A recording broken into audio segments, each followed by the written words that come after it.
Positive रहना पड़ेगा ना उसको कि मैं कर सकती हूँ, ये जैसे आप बता रहे हैं। वही उसने किया हुआ है ना, पहले जो उसने किया है। अभी मंदिर की आग किसने बुझाई? उसी ने बुझाई है ना। तो उसको यही पॉजिटिविटी उसके दिमाग में लानी है। जो पहले उसने उस प्रॉब्लम को देख के ओवर थिंकिंग करके हर जगह पे प्रॉब्लम प्रॉब्लम प्रॉब्लम ही सोच के वो डर बिठा लिया अपने मन में कि भाई ये भी हो सकता है, वो भी हो सकता है, वो भी हो सकता है, वो प्रॉब्लम्स अभी को तो क्रिएट किया है। सोच रही है ना इतने दिनों से, अभी यही ओवर थिंकिंग ही कर रही है ना, इतने दिनों से यही सोच अभी रही है। यही, यस, अभी उसको ये रास्ता देना है।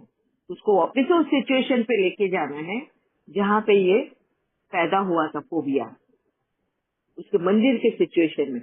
उसके दिमाग में उसको याद दिलाना है बार, फिर उसको याद दिलाना है कि तूने कैसे उसको टैकल किया था, और फिर उसको बोलना कि उसे भाई इधर आग लगी तो ऐसे वक्त में उसको किस तरह से टैकल करेगी।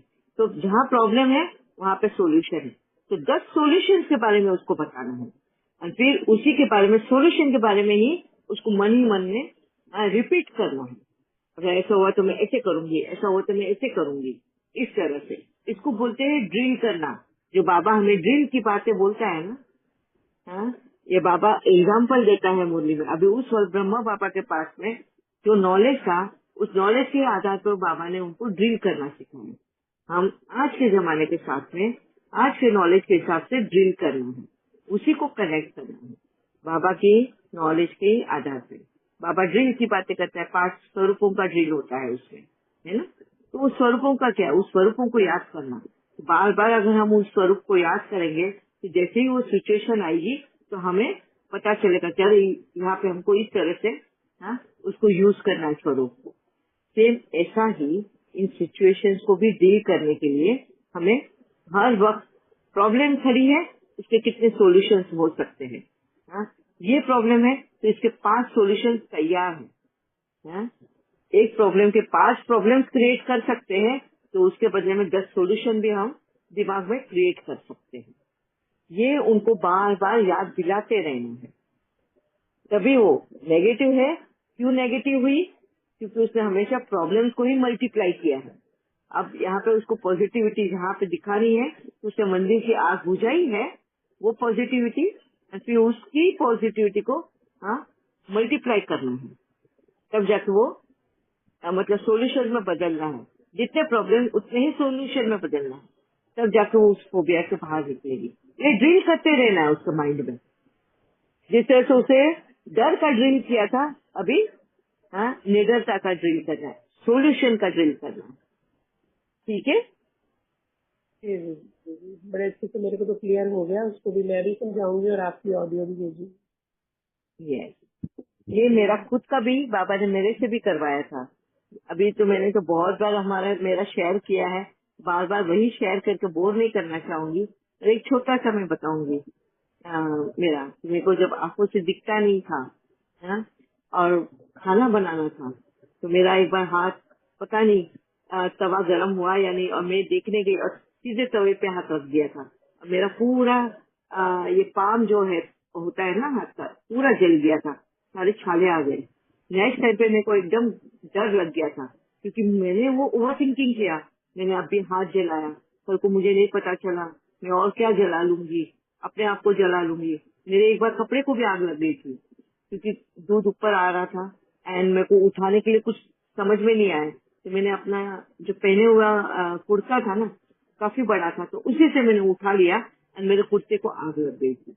अब वो आग लगी, वो मुझे दिखाई नहीं दे रहा था, क्योंकि मेरी विजन तभी गई हुई थी, मतलब जा ही रही थी, एंड मेरे को अभी रोज की वो विजन जाने वाली प्रैक्टिस हुई भी नहीं थी। तो जैसे ही पहने हुए कपड़े को आग लगी तो मेरे को एकदम घबराहट हुई।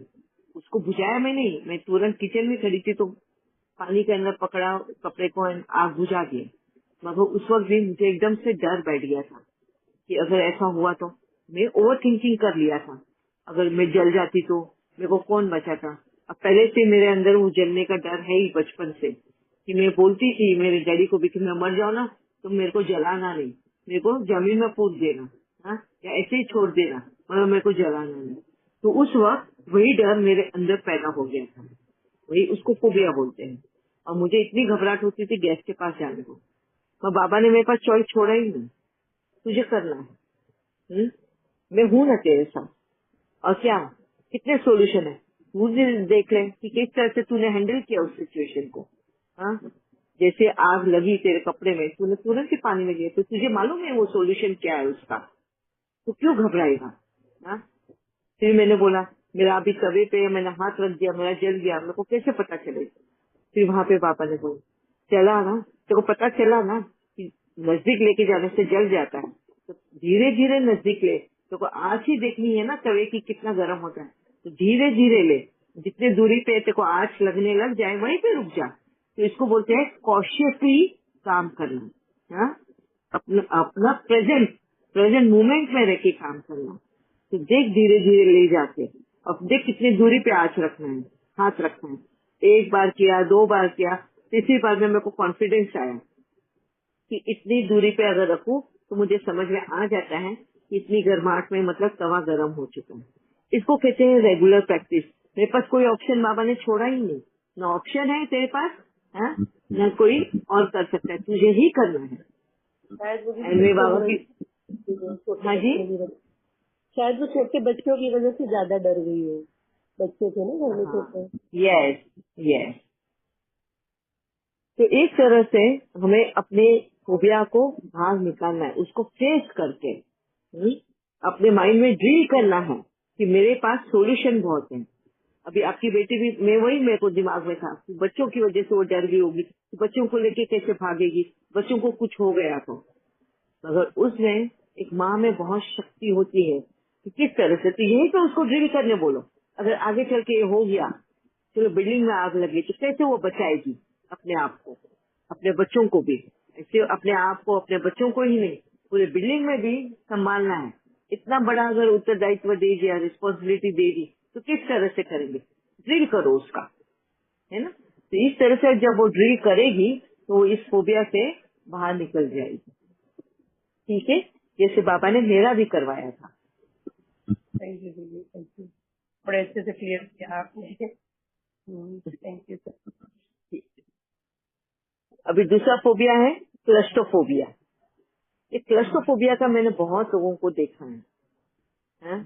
और बहुत मैंने उस पर स्टडी भी करी, बाबा के साथ में भी बैठी और मैंने जाना उस फोबिया के बारे में। क्लस्ट्रोफोबिया उनको होता है जैसे बहुत बार कोई लिफ्ट में जा नहीं सकता।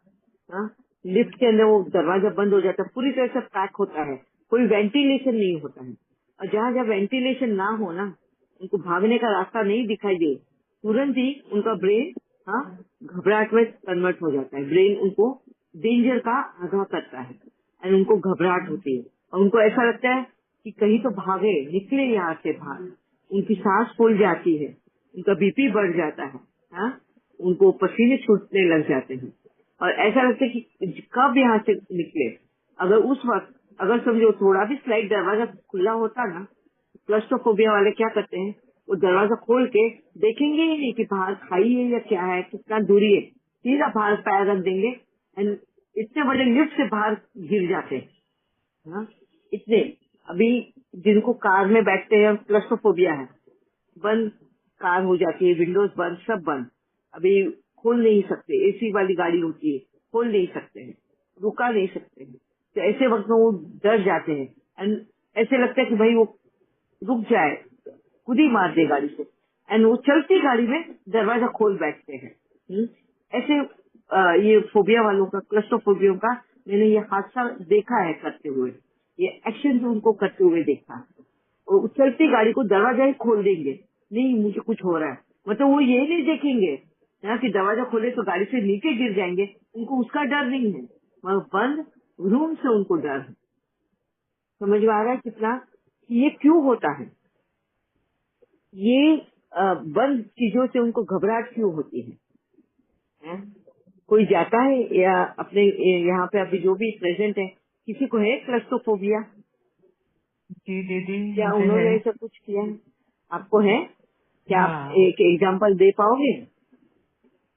एग्जाम्पल मीन्स कि क्या होता है जब मैं जाती हूँ लिफ्ट में तो, हम्म, हाँ, लिफ्ट में यही जो आपको आप ऐसा बता लगता रहे है कि हैं। जल्दी से जल्दी पहुंच जाए, हाँ जल्दी से हाँ जल्दी दरवाजा खुल जाए, हाँ, ये भी, और प्लस कोशिश करती हूँ कि भले 3-4 मंजिल भी है तो पैदल चले जाऊं, उसमें नहीं जाऊं, लिफ्ट में नहीं जाऊं। और मैंने देखा है कि ये इसलिए होता है क्योंकि जो लोग की ब्रीदिंग बहुत अच्छी नहीं होती, लंग्स बहुत ज्यादा स्ट्रांग नहीं होती, तो उनको ये ज्यादा होता है, मुझे ऐसा लगता है। तो यस, ये लेकिन अब जाती हूँ तो ये सोच के कि मतलब ध्यान नहीं देती हूँ कि यहाँ मेरे आसपास क्या है, या अपना अटेंशन डाइवर्ट कर लेती हूँ, या शीशे में देख लिया, या पंखे की तरफ देख लिया, लिफ्ट का देख लिया कि कैसी बनी हुई है। सबसे पहले तो ये देखती हूँ कि वो रिंग कहाँ है, कहाँ से प्रेस करूंगी अगर बीच में कुछ प्रॉब्लम हो गया तो ऐसे मुझे लगता है कि ये लंग्स का अगर किसी को प्रॉब्लम हो तो उनको और ज्यादा होता है। एक्चुअली लंग्स से रिलेटेड नहीं है ये बीमारी, उनकी शॉर्ट ब्रीथ होती ही है क्लस्ट्रोफोबिया की वजह से, है ना। वो जल्दी जल्दी सांस लेते हैं, शॉर्ट ब्रीथ लेते हैं, जिस वजह से लंग्स तक ऑक्सीजन पहुंचता ही नहीं। शॉर्ट ब्रीथ बोलते हैं उसको। दैट इज बिकॉज ऑफ एक दो बार क्लस्ट्रोफोबिया। ऐसे भी मैंने ट्राई किया है कि एक्चुअली इट वर्क्स, जहाँ पर मैं जाने से पहले ये बोलती हूँ कि मैं तो आत्मा हूँ, मुझे तो कभी कुछ भी नहीं हो सकता है। So when I am in that kind of a consciousness, फिर मेरे को नहीं लगता है डर। Very nice. ये आपका बहुत अच्छा प्रैक्टिस भी है ना। मगर क्लस्ट्रोफोबिया होता क्यों है? मैंने बहुत लोगों के डायग्नोस किए, बहुत लोगों का जिनका भी क्लस्ट्रोफोबिया है उनसे बहुत बात करी है। इवन कभी कभी एक्चुअली मेरे हस्बैंड को भी है क्लस्ट्रोफोबिया का, अभी पहले था अभी नहीं है। उनका जिस तरह से मैंने डायग्नोस किया है उनका वो तकलीफ उनको बाहर निकाला है, वही अनुभव मैं आप लोगों से शेयर करती हूँ। क्लस्ट्रोफोबिया जो होता है ना, वो इस वजह से होता है क्योंकि हमारा जो दिमाग होता है ना, उसमें इतने सारे अनआंसर्ड क्वेश्चंस होते हैं, बहुत सारे अनआंसर्ड क्वेश्चंस होते हैं। एंड वो क्वेश्चंस के क्लस्टर बोलते हैं ना। क्लस्टर को क्या बोले? क्लस्टर हमारे बॉडी में, सॉरी, हमारे ब्रेन में थॉट्स होते हैं, थॉट्स का क्लस्टर बना हुआ रहता है। कीचड़ बोलो, नहीं कीचड़ नहीं बोलेंगे, झमेला बोलेंगे। झुंड, हमारे एक बहुत झुंड, सारी चीजों के साथ झुंड। हाँ, एकदम बहुत सारे थॉट्स चलते हैं हमारे एक साथ में, और कोई भी क्वेश्चन का आंसर नहीं मिलता है ना। ये भी होता है, वो भी तो बहुत सारा चलते रहता है दिमाग में, है। इनसिक्योरिटीज का भी होता है, अनसर्टेनिटी का भी होता है, अननोन फियर का भी होता है, और बहुत सारा जिनका नतीजा कहीं पे भी निकलता नहीं है। और इतने मल्टी थॉट्स चलते रहते हैं उस क्लस्टर की वजह से ना। कभी कभी आप देखना, जब वो थॉट्स चलते हैं उस वक्त भी आपकी जो ब्रीदिंग की ये है रिदम है ना, वो शॉर्ट हो जाती है। तुम गहरी सांसें नहीं लेते उस वक्त में, ऐसे करके शॉर्ट ब्रीथ करना शुरू कर देते हो जब तुम अपने थॉट्स में गुम हो जाते हो। एंड वो शॉर्ट ब्रीथ तुम्हारी ऑक्सीजन पहुंचाता नहीं है, एंड तुम्हें कहीं ना कहीं वो ब्रेन में ऑक्सीजन नहीं पहुंचने की वजह से घबराहट शुरू हो जाती है। ये है रिएक्शन तुम्हारे बॉडी का। एंड ये उस और वजह से क्या होता ये सिर्फ वो टाइम नहीं होता होगा जब किसी को लिफ्ट में जाना है, ये जनरल है? नेचर होगा, रूटीन नेचर होगा। और ऐसे यस, लोगों को मास्क पहनने में भी बहुत तकलीफ होती है। मास्क पहनते यस, हैं तो उनको सांस नहीं आती है, भले बाहर खुली हवा है, फ्रेश एयर है, उसके बावजूद भी पता भी नहीं चलता। मैं एक बार ऑस्ट्रेलिया में थी और वहां पर कोरोना का टाइम था और मैं वॉक करने गई थी। तो वॉक करके 10-15 मिनट वॉक किया मास्क लगा के, क्योंकि कंपलसरी था लगाना। और फिर मुझे लगा कि जैसे मेरा बीपी लो हो रहा है, मेरे अंदर कोई एनर्जी नहीं, कुछ नहीं। ये ध्यान भी नहीं था कि मैंने मास्क पहना है तो इसलिए हो रहा होगा या क्या। वो डर भी नहीं था, कुछ भी नहीं था, लेकिन बहुत वीकनेस फील हुई। और फिर जैसे ही उसको उतारना ही पड़ा, और ऐसे लगा कि बस अब चैन आ गया। सो बहुत सारे लोग तो घंटों घंटों वो लगा के घूमते हैं, उनको कुछ नहीं होता। सो यस, ये आप ठीक बोल रहे हो, ऐसे होता होगा क्योंकि वो क्या कहें, पर्सनालिटी ऐसी over a period of time बन जाती है, जहाँ पर जैसे आप बता रहे हो ना कि अनरिजॉल्व इश्यूज होते हैं माइंड में, हो सकता है। जी। तो ये सिर्फ अपने लिफ्ट के बारे में बताया ना, बहुत लोगों को कार के अंदर बंद कार में बैठना, बंद बस में बैठना ना, जो पूरा पैक हो जाए, बंद रूम में बैठना, अगर रूम पूरा पैक हो तो भी उनको घबराहट होती है। बंद रूम में नहीं, भले ही उसमें लोग क्यों ना हो, मगर अगर वो बंद हो, या टनल से तुम उनकी ट्रेन जा रही हो या बस जा रही हो, तो टनल से भी उनको क्लस्ट्रोफोबिया हो जाता है। तो ये क्लस्ट्रोफोबिया मतलब बहुत सारी बंद जगह से ये प्रॉब्लम क्रिएट होती है। और ये बंद जगह मतलब तुम्हारा दिमाग में भी तुम्हारे थॉट्स पैक हो चुके हैं, है ना, जिनको कोई रास्ता नजर नहीं आ रहा है, जिनके लिए कोई सॉल्यूशन नजर नहीं आ रहा है, अनरिजॉल्व मतलब अनआंसर्ड क्वेश्चंस होते हैं तुम्हारे दिमाग में, जिनको कोई रास्ता नजर नहीं आता, एंड तुम्हारे ब्रेन में वो क्वेश्चन घूमते रहते हैं, हाँ, जिसकी वजह से वो जब इतने घूमते हैं ना, तो तुम्हारा जो ब्रीदिंग प्रोसेस है ना एकदम स्लो हो जाता है एंड शॉर्ट हो जाता है, जिस वजह से तुम्हारा ऑक्सीजन लंग्स तक नहीं पहुंचता, एंड वो ब्लड में नहीं जाता, एंड वो ब्रेन तक नहीं पहुंचता, एंड ऐसे वक्त में वो घबराहट, हाँ, वो फोबिया में बदल जाता है। तो ये जो फोबिया कहीं पे भी किसको भी बंद कमरे का या बंद इसका अगर फोबिया हो ना, तो हमेशा उनका ध्यान थॉट्स के ऊपर जाना चाहिए।